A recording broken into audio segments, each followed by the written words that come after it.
ਕਿ ਨਵੰਬਰ 1984 ਤੋਂ ਪਹਿਲਾਂ ਤੁਹਾਡਾ ਪਰਿਵਾਰ ਕਿੱਥੇ ਰਹਿੰਦਾ ਸੀ, ਕਿਸ ਤਰ੍ਹਾਂ ਦੀ ਜ਼ਿੰਦਗੀ ਬਸਰ ਕਰਦਾ ਸੀ? ਮੰਮੀ ਮੇਰੇ ਗਾਇਨੋਕੋਲੋਜਿਸਟ ਸੀਗੇ ਸਫਦਰਜੰਗ ਹਸਪੀਟਲ ਚ, ਡੈਡੀ ਸੀਏ ਸੀਗੇ। ਕੋਈ ਕਮੀ ਨਹੀਂ ਸੀ। ਪਹਿਲਾਂ ਸਾਨੂੰ ਪਤਾ ਹੀ ਨਹੀਂ ਸੀ ਪੈਸਾ ਕੀ ਹੁੰਦਾ, ਉਡਾਉਂਦੇ ਸੀ। ਫਿਰ ਉਹਨਾਂ ਨੇ ਬੱਸ ਦੀ ਸੀਟ ਦੇ ਨੀਚੇ ਛੁਪਾ ਦਿੱਤਾ, ਲਟਕਾ ਕੇ ਨਾ ਸਰਦਾਰਾਂ ਨੂੰ। ਕਿਸ ਤਰ੍ਹਾਂ ਵਾਈਟ ਜਿਹਾ ਕੋਈ ਪਾਊਡਰ ਹੁੰਦਾ ਸੀ ਉਹਨਾਂ ਵਾਈਟ ਪਾਊਡਰ ਦਾ ਬੜਾ ਜ਼ਿਕਰ ਉਹ ਇਸ ਤਰ੍ਹਾਂ ਹੀ ਛਿੜਕਦੇ ਸੀਗੇ। ਮੈਂ ਤਾਂ ਸੁਸਾਈਡ ਅਟੈਂਪਟ ਵੀ ਕੀਤਾ ਸੀ। ਫਿਰ ਉਹਨਾਂ ਨੂੰ ਪੱਗ ਬੰਨੀ ਦਿਖ ਗਈ, ਉਹਨਾਂ ਨੇ ਫੜ ਲੈਣਾ, ਚਲਾ ਦੇਣਾ। ਹੁਣ ਤੱਕ ਵੀ ਤੁਹਾਨੂੰ ਇਹ ਲੱਗਦਾ ਵੀ ਸਟਰਗਲ ਹੀ ਕਰ ਰਹੇ ਹੋ? ਆਫ ਕੋਰਸ ਸਟਰਗਲ ਹੈ। ਕੱਲੇ ਦਾ ਐਡਰੈਸ ਲੈ ਕੇ ਉਹਨਾਂ ਦੇ ਘਰਾਂ 'ਚ ਪਹੁੰਚੇ ਸੀਗੇ ਤੇ ਪੂਰੀ ਲਿਸਟਾਂ ਬਣੀਆਂ ਹੋਈਆਂ ਸੀਗੀਆਂ ਤੇ ਉਸੇ ਸਾਹਮਣੇ ਇਹਨਾਂ ਨੇ ਸਾੜਿਆ ਸੀ, ਸਭ ਕੁਝ ਕੀਤਾ ਸੀਗਾ।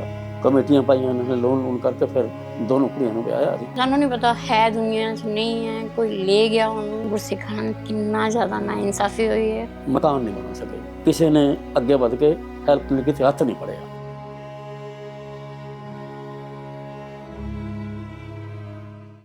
ਸਤਿ ਸ਼੍ਰੀ ਅਕਾਲ। ਸਤਲੁਜ ਟੀਵੀ ਵੇਖ ਰਹੇ ਸਾਰੇ ਦਰਸ਼ਕਾਂ ਦਾ ਸਵਾਗਤ ਹੈ। ਮੈਂ ਕਮਲਜੀਤ ਕੌਰ ਲੈ ਕੇ ਹਾਜ਼ਰ ਹਾਂ ਖਾਸ ਪੇਸ਼ਕਸ਼। ਸਾਡੀ ਅੱਜ ਦੀ ਖਾਸ ਪੇਸ਼ਕਸ਼ ਦੇ ਵਿੱਚ ਮੈਂ ਤੁਹਾਨੂੰ ਇੱਕ ਅਜਿਹੇ ਪਰਿਵਾਰ ਨਾਲ ਮਿਲਾਉਣ ਜਾ ਰਹੀ ਹਾਂ ਜੋ ਨਵੰਬਰ 1984 ਤੋਂ ਪਹਿਲਾਂ ਜੇ ਇਹ ਕਹਿ ਲਈਏ ਕਿ ਰਜਵਾੜਿਆਂ ਦਾ ਪਰਿਵਾਰ ਸੀ ਤਾਂ ਉਹਦੇ ਵਿੱਚ ਕੋਈ ਅਤਕਥਨੀ ਨਹੀਂ ਹੋਏਗੀ।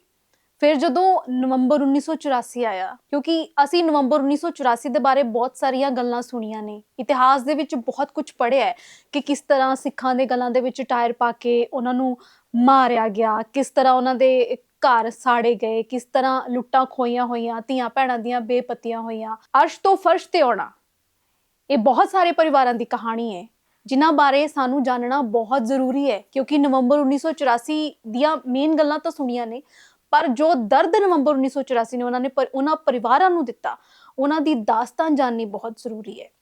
ਸੋ ਸਾਡੇ ਨਾਲ ਅੱਜ ਦਮਨਜੀਤ ਜੀ ਨੇ, ਜਿਨ੍ਹਾਂ ਦਾ ਪੇਕਾ ਪਰਿਵਾਰ ਵੀ ਬੜਾ ਅਮੀਰ ਸੀ ਤੇ ਸਹੁਰੇ ਪਰਿਵਾਰ ਵੀ ਬੜਾ ਅਮੀਰ ਸੀ।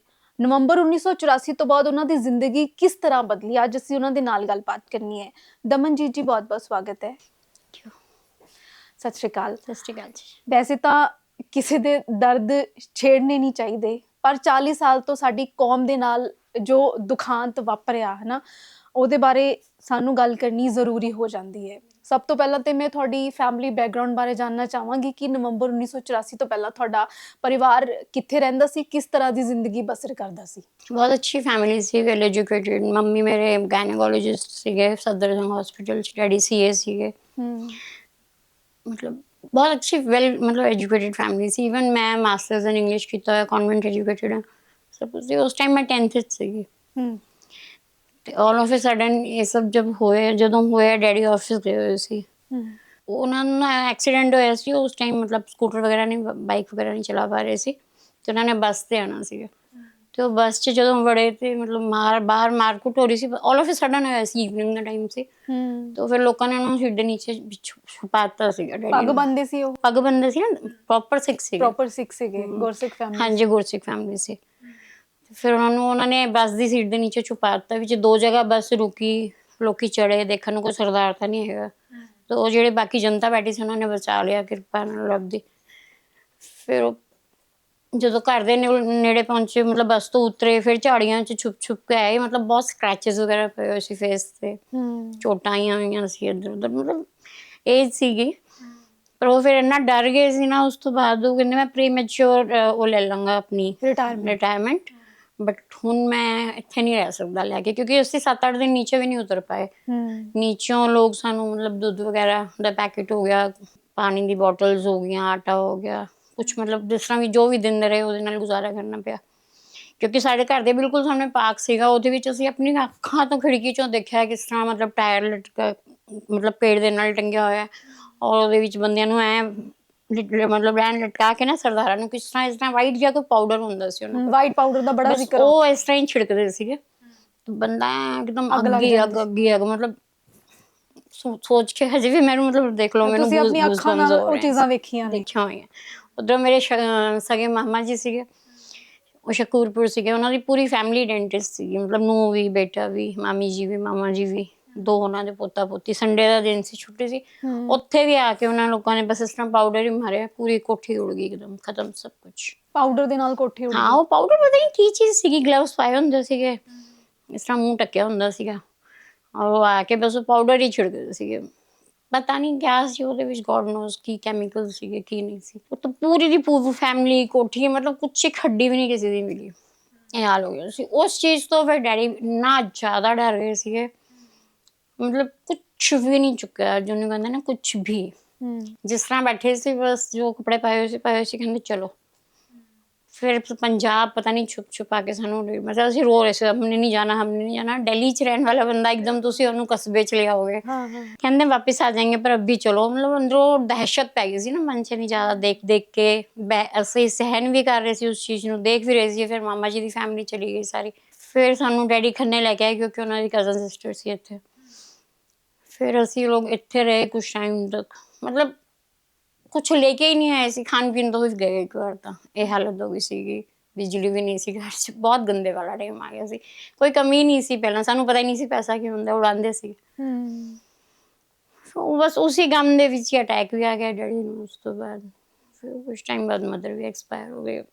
ਮਤਲਬ ਪੇਰੈਂਟਸ ਨਹੀਂ ਰਹੇ ਉਸ ਘਟਨਾ ਤੋਂ ਬਾਅਦ? ਬਸ ਹਾਂ, ਉਹ ਅੰਦਰੋਂ ਅੰਦਰ ਮੈਨੂੰ ਵੀ ਅਟੈਕ ਮਾਈਨਰ ਆ ਚੁੱਕਾ ਹੈ। ਤੁਹਾਡੀ ਉਮਰ ਕਿੰਨੀ ਸੀ ਉਸ ਵੇਲੇ? ਮੈਂ ਤਾਂ ਸਿਰਫ 10th ਵਿੱਚ ਸੀ ਉਸ ਟਾਈਮ, ਮਤਲਬ 16-17 ਦੇ ਅਰਾਊਂਡ ਤੁਹਾਡੀ ਉਮਰ? ਹਾਂਜੀ, ਇੰਨੀ ਕੀ ਹੋਏਗੀ ਰਾਉਂਡ ਅਬਾਊਟ। ਤੇ ਹੋਰ ਤੁਹਾਡੀ ਫੈਮਿਲੀ 'ਚ ਕੌਣ ਕੌਣ ਸੀ? ਛੋਟੀ ਸਿਸਟਰ ਸੀ ਤੇ ਸਭ ਤੋਂ ਛੋਟਾ ਬ੍ਰਦਰ ਸੀ। 3 ਸਿਸਟਰ ਬ੍ਰਦਰ ਸੀਗੇ ਅਸੀਂ। ਉੱਥੇ ਕੋਠੀ ਸੀ ਸਾਡੀ ਖੰਨੇ। ਉਸ ਟਾਈਮ ਫਿਰ ਕੋਈ ਚੱਕਰ ਪਿਆ ਸੀ ਸਰਦਾਰਾਂ ਤੇ ਮੁਸਲਮਾਨਾਂ ਦੇ ਵਿੱਚ, ਡਿਸਪਿਊਟ ਹੋਇਆ ਸੀ। ਤੇ ਬ੍ਰਦਰ ਉਸ ਟਾਈਮ ਬੀਕਾਮ ਕਰ ਰਿਹਾ ਸੀ, ਫਾਈਨਲ ਸੀਗਾ। ਗੁਰਸਿੱਖ ਸੀਗਾ ਔਰ ਉਹ ਸਾਰਾ ਟਾਈਮ ਪਾਠ ਕਰਦਾ ਸੀਗਾ। ਮਤਲਬ ਉਹਦੇ ਆਪਣੇ ਰੂਮ 'ਚ ਨਾ ਉਹਨਾਂ ਨੇ ਸੈਂਚੀ ਸਾਹਿਬ ਰੱਖੀ ਹੋਈ ਸੀ, ਪਾਠ ਕਰਦਾ ਸੀ ਬਹੁਤ। ਔਰ ਬਹੁਤ ਸ਼ਰੀਫ ਸੀ। ਉਹਦਾ ਇੱਕੋ ਹੀ ਦੋਸਤ ਸੀ ਬਚਪਨ ਤੋਂ, ਕਿੱਥੇ ਵੀ ਨਹੀਂ ਜਾਂਦਾ ਸੀ ਉਹ। ਘਰ ਦੇ ਗੇਟ ਤੇ ਖੜਾ ਉਹਦੇ ਨਾਲ ਗੱਲਾਂ ਕਰ ਰਿਹਾ ਸੀ। ਮੰਮੀ ਹੋਰੀ ਬਾਹਰ ਚਲੇ ਗਏ ਮਾਰਕੀਟ ਵੱਲ, ਮੰਮੀ ਡੈਡੀ। ਤੇ ਸਾਡੀ ਦੋਨੋਂ ਸਿਸਟਰਸ ਦੀ ਮੈਰਿਜ ਹੋ ਚੁੱਕੀ ਸੀ। ਤੇ ਉਸ ਤੋਂ ਬਾਅਦ ਉਹ ਮੁੰਡਾ ਸਾਨੂੰ ਅੱਜ ਤੱਕ ਨਹੀਂ ਮਿਲਿਆ, ਦੇਖ ਲਓ। ਤੁਹਾਡਾ ਭਰਾ? ਮੇਰਾ ਬ੍ਰਦਰ। ਮੇਰਾ ਬੇਟਾ ਬਾਅਦ 'ਚ ਹੋਇਆ ਉਸ ਤੋਂ। ਸੁਖ ਨਾਲ 29 ਸਾਲ ਦਾ, ਮਤਲਬ ਉਹਨੂੰ ਗਏ ਨੂੰ 31 ਸਾਲ ਹੋਏ। ਫਿਰ ਅਸੀਂ ਕੋਈ ਜਗ੍ਹਾ ਨਹੀਂ ਛੱਡੀ, ਕੁਛ ਨਹੀਂ। ਸਾਨੂੰ ਨਹੀਂ ਪਤਾ ਹੈ ਦੁਨੀਆ 'ਚ ਨਹੀਂ ਹੈ, ਕੋਈ ਲੈ ਗਿਆ ਉਹਨੂੰ, ਜਾਂ ਉਹ ਜਾਣ ਵਾਲਿਆਂ 'ਚੋਂ ਤਾਂ ਨਹੀਂ ਸੀ ਨਾ ਉਹਦੇ ਕੋਲ ਕੁਛ ਸੀ। ਬੀਕਾਮ ਕਰ ਰਿਹਾ ਸੀ, ਅੱਛੀ ਭਲੀ ਫਾਈਨਲ ਬੀਕਾਮ ਕਰ ਰਿਹਾ ਸੀ, ਬਹੁਤ ਸਟੂਡੀਅਸ ਸੀਗਾ। ਬਸ ਆਹੀ ਕੁਛ ਹੈ, ਤੁਹਾਨੂੰ ਪਤਾ ਹੀ ਹੈ ਹੁਣ ਗੁਰਸਿੱਖਾਂ ਨਾਲ ਕਿੰਨਾ ਜ਼ਿਆਦਾ ਨਾ ਇਨਸਾਫੀ ਹੋਈ ਹੈ। ਬੜੇ ਧੱਕੇ ਖਾਏ ਆ, ਕੁਛ ਨਹੀਂ ਬਣਿਆ। ਫਿਰ ਉਹ ਉਸੇ ਦੁੱਖ ਦੇ ਵਿੱਚ ਹੀ ਮੰਮੀ ਪਾਪਾ ਦੋਨੋਂ ਚਲੇ ਗਏ। ਮੰਮੀ ਪਾਪਾ ਦੀ ਡੈਥ ਕਦੋਂ ਹੋਈ? ਕਿੰਨੇ ਸਾਲ ਬਾਅਦ ਹੋਈ? ਮੰਮਾ ਤਾਂ ਮਤਲਬ ਮੈਂਟਲੀ ਉਸ ਤਰ੍ਹਾਂ ਹੀ ਹੋ ਗਏ ਸੀ, ਡਿਪਰੈਸਡ ਟਰਾਮਾ ਉਸੇ ਚ ਆ ਗਏ time C? Type of trauma. Even ਮੈਂ ਵੀ ਡਿਪਰੈਸ਼ਨ 'ਚ ਰਹੀ ਹਾਂ ਬਹੁਤ ਟਾਈਮ ਤੱਕ। ਮੈਂ ਤਾਂ ਸੁਸਾਈਡ ਅਟੈਂਪਟ ਵੀ ਕੀਤਾ ਸੀ, ਜਿਹਦਾ ਅਜੇ ਤੱਕ ਨਿਸ਼ਾਨ ਹੈ। ਅਗਰ ਤੁਸੀਂ ਨਹੀਂ ਮੰਨਦੇ ਹੋ, ਮਤਲਬ ਇੰਨਾ ਗੰਦਾ ਟਾਈਮ ਸੀ ਕਿ ਉਹ ਟੋਲਰੇਸ਼ਨ ਪਾਵਰ ਖਤਮ ਹੋ ਗਈ ਸੀ। ਟੋਲਰੇਟ ਹੀ ਨਹੀਂ ਹੋ ਰਿਹਾ ਸੀ, ਵੀ ਹੋ ਕੀ ਰਿਹਾ ਸਾਡੇ ਨਾਲ। ਇੱਕ ਤੋਂ ਬਾਅਦ ਇੱਕ ਮੁਸੀਬਤ। ਫਿਰ ਬ੍ਰਦਰ ਵੀ ਚਲਾ ਗਿਆ। ਮਤਲਬ ਦੇਖ ਹੀ ਨਹੀਂ ਹੁੰਦਾ ਸੀ ਉਹ ਮੰਜ਼ਰ ਨਾ। ਮੰਮੀ ਨੇ ਮਿੰਟ ਬਾਅਦ ਬੇਹੋਸ਼ ਹੋ ਜਾਣਾ, ਘਰ 'ਚ ਬਹੁਤ ਬੁਰਾ ਹਾਲ ਹੋ ਗਿਆ ਸੀ। ਭੂਆ ਜੀ ਰਹੇ ਸੀ, ਉਹਨਾਂ ਨੂੰ ਵੀ ਅਟੈਕ ਪੈ ਗਿਆ ਦੇਖ ਦੇਖ ਕੇ। ਅਨਬੇਅਰੇਬਲ ਸੀ ਸਾਰਾ ਕੁਛ। ਫਿਰ ਦਿੱਲੀ ਜਿੱਥੇ ਤੁਸੀਂ ਰਹਿੰਦੇ ਸੀਗੇ, ਹਨਾ, ਨਿਊ ਦਿੱਲੀ ਦੇ ਤੁਸੀਂ ਵਸਨੀਕ ਸੀਗੇ, ਜਿੱਥੇ ਤੁਸੀਂ ਰਹਿੰਦੇ ਸੀ ਉੱਥੇ ਕਿੰਨੀ ਕੁ ਪੋਪੂਲੇਸ਼ਨ, ਸਿੱਖ ਪੋਪੂਲੇਸ਼ਨ ਸੀਗੀ? ਕਿੰਨੇ ਕੁ ਲੋਕਾਂ ਨੂੰ ਤੁਹਾਡੇ ਨਾਲ ਹੀ ਘਰ ਛੱਡ ਕੇ ਆਉਣਾ ਪਿਆ ਸੀਗੇ ਉੱਥੇ? ਮੈਂ ਕਿਹਾ ਸਾਨੂੰ ਫਲੈਟਸ ਮਿਲੇ ਹੋਏ ਸੀਗੇ ਕਿਉਂਕਿ ਗਵਰਨਮੈਂਟ ਫਲੈਟ ਸੀ। 10 ਫਲੈਟ ਸੀਗੇ, 10 ਚੋਂ 4 ਅਸੀਂ ਗੁਰਸਿੱਖ ਫੈਮਿਲੀ ਸੀ, 4 ਹੀ ਚਲੇ ਗਏ ਸੀ ਉਸ ਟਾਈਮ ਉੱਥੋਂ। ਰਹਿਣ ਦਾ ਹਾਲ ਹੀ ਨਹੀਂ ਸੀ। ਮਤਲਬ ਉਹ ਜਿੱਥੇ ਉਹਨਾਂ ਨੂੰ ਪੱਗ ਬੰਨੀ ਦਿਖ ਗਈ, ਉਹਨਾਂ ਨੇ ਫੜ ਲੈਣਾ, ਚਲਾ ਦੇਣਾ ਬੰਦੇ ਨੂੰ, ਦੇਖਣਾ ਹੀ ਨਹੀਂ ਆਰ ਪਾਰ, ਚੱਕ ਲੈਂਦੇ ਸੀ ਮਿੰਟਾਂ 'ਚ ਹੀ। ਮਤਲਬ ਘਰੋਂ ਬਾਹਰ ਨਿਕਲਣ ਦਾ ਹੁਕਮ ਨਹੀਂ ਸੀ, ਪਰਦੇ ਹਟਾਉਣ ਦਾ ਵੀ ਹੁਕਮ ਨਹੀਂ ਸੀ ਖਿੜਕੀਆਂ ਤੇ। ਅੰਦਰ ਬੰਦ ਹੋ ਕੇ ਰਹੋ ਘੁੱਟ ਕੇ। ਜੇ ਉਹਨਾਂ ਨੇ ਨੀਚੋਂ ਚਾਚੂ ਦਾ ਕੋਈ ਇੰਤਜ਼ਾਮ ਕਰਤਾ, ਕੋਈ ਦੁੱਧ ਫੜਾ ਦਿੱਤਾ, ਕੁਛ ਕਰਤਾ ਮੁੰਡਿਆਂ ਨੇ, ਤਾਂ ਠੀਕ ਹੈ, ਨਹੀਂ ਤਾਂ ਬੈਠੇ ਰਹੋ ਭੁੱਖੇ ਪਾਣੇ। ਸਭ ਦਾ ਇਹ ਹਾਲ ਸੀ। ਬਹੁਤ ਬੜਾ, ਬਹੁਤ ਦੁਨੀਆ ਉੱਥੋਂ ਨਿਕਲੀ ਹੈ। ਤੁਹਾਡੇ ਗਵਾਂਢੀ ਜਿਹੜੇ ਗੈਰ ਸਿੱਖ ਸੀ ਜਾਂ ਹਿੰਦੂ ਸੀ, ਹਨਾ, ਜਾਂ ਹੋਰ ਕਿਸੇ ਉਹਨਾਂ ਲੋਕਾਂ ਨੇ ਹੈਲਪ ਕੀਤੀ ਤੁਹਾਡੀ? ਉਹਨਾਂ ਨੇ ਕੀਤੀ ਹੈ, ਜਿਹੜੇ ਆਸ ਪਾਸ ਦੇ ਸੀ। ਉਹਨਾਂ ਨੇ ਕਿਹਾ ਸੀ ਕਿ ਤੁਸੀਂ ਨੀਚੇ ਨਹੀਂ ਆਉਣਾ। ਇਹ ਤਾਂ ਰਾਤੋਂ ਰਾਤ ਫਿਰ ਜਦੋਂ ਮਾਮਾ ਜੀ ਦਾ ਪਤਾ ਲੱਗਿਆ ਨਾ ਵੀ ਇਸ ਤਰ੍ਹਾਂ ਕੋਠੀ ਉੜ ਗਈ, ਮਤਲਬ ਸਾਰੀ ਫੈਮਿਲੀ ਖਤਮ ਹੋ ਗਈ ਹੈ, ਉਸ ਚੀਜ਼ ਤੋਂ ਬਾਅਦ ਫਿਰ ਮੰਮੀ ਪਾਪਾ ਸਾਰੇ ਅਸੀਂ ਮਤਲਬ ਡਰ ਗਏ ਸੀ ਇੱਕਦਮ ਹੀ। ਤਾਂ ਫਿਰ ਡੈਡੀ ਨੇ ਕਿਹਾ ਕਿ ਨਹੀਂ ਹੁਣ ਨਹੀਂ ਰਹਿਣਾ। ਐਕਚੁਅਲੀ ਡੈਡੀ ਦਾ ਬਰਥ ਇੱਥੇ ਦਾ ਸੀ, ਖੰਨੇ ਦੇ ਨਾਲ ਪਟੀਆਂ ਪਿੰਡ ਹੈ ਉੱਥੇ ਦਾ। ਤੇ ਉਸ ਤੋਂ ਬਾਅਦ ਫਿਰ ਉਹ ਮਤਲਬ ਜੋਬ ਲਈ ਦਿੱਲੀ ਚਲੇ ਗਏ ਸੀ। ਤਾਂ ਫਿਰ ਇਸ ਲਈ ਉਹਨਾਂ ਦਾ ਪੁਰਾਣਾ ਜਿਹਾ ਕੋਈ ਮਕਾਨ ਸੀ, ਮਤਲਬ ਮੇਰੇ ਖਿਆਲ ਤੋਂ ਤਾਂ ਵੇਚਤਾ ਸੀ ਦਾਦੀ ਨੇ, ਮੈਨੂੰ ਪੂਰਾ ਯਾਦ ਨਹੀਂ ਹੈ। ਬਟ ਸਿਰ ਨੂੰ ਉਹ ਫਿਰ ਖੰਨੇ ਲਿਆਏ ਸੀ, ਕਜ਼ਨ ਭੂਆ ਜੀ ਰਹਿੰਦੇ ਸੀ ਉੱਥੇ ਲਏ ਸੀਗੇ। ਉਸ ਤੋਂ ਬਾਅਦ ਹੌਲੀ ਹੌਲੀ ਫਿਰ ਕਿਰਾਏ ਤੇ ਇੱਕ ਕਮਰਾ ਲਿਆ, ਇਸ ਤਰ੍ਹਾਂ ਕਰਕੇ ਮਤਲਬ ਸਰਵਾਈਵ ਕਰਨਾ ਸ਼ੁਰੂ ਕੀਤਾ। ਬਹੁਤ ਮਤਲਬ ਹੁਣ ਤੱਕ ਵੀ ਤੁਹਾਨੂੰ ਇਹ ਲੱਗਦਾ ਵੀ ਸਟਰਗਲ ਹੀ ਕਰ ਰਹੇ ਹੋ? ਆਫ ਕੋਰਸ ਸਟਰਗਲ ਹੈ, ਸਟਰਗਲ ਹੀ ਹੈ। ਕਿਰਾਏ ਤੇ ਬੈਠੇ ਹੋਏ ਹਾਂ, ਸਿੱਧੀ ਜੀ ਗੱਲ ਹੈ। ਕਿਰਾਏ ਤੇ ਬੈਠੇ ਹੋਏ ਹਾਂ, ਨਹੀਂ ਕਮਾਵਾਂਗੇ ਤਾਂ ਨਹੀਂ ਖਾਵਾਂਗੇ। ਮਤਲਬ ਕੁਛ ਨਾ ਕੁਛ ਬੇਟਾ ਵੀ ਕਰੇਗਾ, ਮੈਂ ਵੀ ਕਰ ਰਹੀ ਹਾਂ, ਥੋੜੇ ਨੂੰ ਵੀ ਕਰ ਰਹੀ ਹਾਂ, ਮਤਲਬ ਕੁਛ ਨਾ ਕੁਛ ਕਰਦੇ ਹਾਂ ਤਾਂ ਕੁਛ ਖਾਣ ਨੂੰ ਮਿਲਦਾ ਹੈ। ਨਹੀਂ ਕਰਾਂਗੇ ਤਾਂ ਬੈਠੇ ਰਹਾਂਗੇ। ਕਿੱਥੇ ਪਹਿਲਾਂ ਉੱਤੋਂ ਰੈਂਟ ਦੇਣਾ ਬਹੁਤ ਮੁਸ਼ਕਿਲ ਹੈ, ਪਰ ਕਰੀਏ ਹੀ ਹੁਣ, ਕੋਈ ਹੱਲ ਹੀ ਨਹੀਂ ਹੈ। ਮੈਨੂੰ ਖੁਦ ਨੂੰ ਹੁਣ ਦੇਖੋ ਤੁਸੀਂ, ਬਹੁਤ ਸਾਰੀ ਬਿਮਾਰੀਆਂ ਹੋ ਚੁੱਕੀਆਂ, ਇਹ ਟੈਨਸ਼ਨਸ ਲੈ ਲੈ ਕੇ ਮੈਂ ਡਿਪਰੈਸ਼ਨ 'ਚ ਵੀ ਰਹੀ ਹਾਂ 1.5 ਸਾਲ। ਹੁਣ ਮੈਨੂੰ ਹਾਰਟ ਦਾ ਵੀ ਮਾਈਨਰ ਅਟੈਕ ਆਇਆ ਸੀਗਾ, ਮੈਨੂੰ ਪੈਰਾਲਿਸਿਸ ਅਟੈਕ ਵੀ ਆ ਗਿਆ ਸੀ। ਮੈਂ ਮੈਡੀਸਿਨਸ ਵੀ ਨਹੀਂ ਪ੍ਰੋਪਰ ਲੈ ਪਾਉਂਦੀ, ਮਤਲਬ ਹੋਰ ਖਰਚੇ ਹੀ ਨਹੀਂ ਪੂਰੇ ਹੁੰਦੇ। ਬਾਕੀ ਤਾਂ ਹੁਣ ਕੀ ਕਰੇ ਬੰਦਾ, ਕੀ ਕਰ ਵੀ ਕੀ ਸਕਦਾ। 2 ਬੇਟੀਆਂ ਵੀ हैं, और ਮੈਨੂੰ ਪਤਾ ਮੈਂ ਕਿਸ ਤਰ੍ਹਾਂ ਕਮੇਟੀਆਂ ਉਠਾ ਕੇ, ਮਤਲਬ ਬੇਟੀਆਂ ਮੈਰਿਡ ਹੈ ਤੁਹਾਡੀਆਂ? ਹਾਂ ਮੈਰਿਜ ਕੀਤੀ ਦੋਨਾਂ ਦੀ, ਹੁਣ ਕੀ ਕਰ ਸਕਦੇ ਹਾਂ। ਬੇਟੇ ਦੀ ਹੁਣ ਕੀਤੀ ਸੀ, ਬੇਟੀਆਂ ਦੀ ਕੁਛ ਟਾਈਮ ਹੋ ਗਿਆ। ਮੈਂ ਫਟਾਫਟ ਕਰਤੀ ਸੀ ਕਿ ਵੀ ਜੋ ਮੇਰੇ ਕੋਲ ਸੀ ਪਾਇਆ ਲਿਆ ਕਰ ਦੋ ਉਧਾਰ ਕੇ। ਦਿੱਲੀ ਤੋਂ ਖੰਨੇ, ਤੇ ਖੰਨੇ ਤੋਂ ਹੁਣ ਫਿਰ ਆਪਾਂ ਜਿੱਥੇ ਮੋਹਾਲੀ। ਬੈਠੇ ਆ ਮੋਹਾਲੀ, ਮੋਹਾਲੀ ਕਿਵੇਂ ਆਏ ਫਿਰ? ਮੋਹਾਲੀ ਤਾਂ ਇਸ ਤਰ੍ਹਾਂ ਆਏ ਸੀ ਕਿ ਮੇਰੇ ਸਹੁਰਾ ਸਾਹਿਬ ਜਿਹੜੇ ਸੀਗੇ ਖੰਨੇ 'ਚ ਅਸੀਂ ਸੀਗੇ, ਉੱਥੇ ਕੁਛ ਨਹੀਂ ਕੰਮ ਜਚ ਰਿਹਾ ਸੀ ਉਹਨਾਂ ਨੂੰ, ਕੁਛ ਹੋ ਹੀ ਨਹੀਂ ਰਿਹਾ ਸੀ ਇਹੋ ਜਿਹਾ ਕਿ ਸੈਟਿਸਫਾਈ ਹੋ ਜਾਣ ਉਹ ਇਨਕਮ ਤੋਂ। ਤੇ ਫਿਰ ਇੱਥੇ ਚੰਡੀਗੜ੍ਹ 'ਚ ਮੇਰੀ ਸਿਸਟਰ ਇਨ ਲਾ ਹੈਗੇ, ਉਹਨਾਂ ਨੇ ਕਿਹਾ ਚੰਡੀਗੜ੍ਹ ਸ਼ਿਫਟ ਹੋ ਜਾਂਦੇ ਆ, ਕਰ ਲਓ।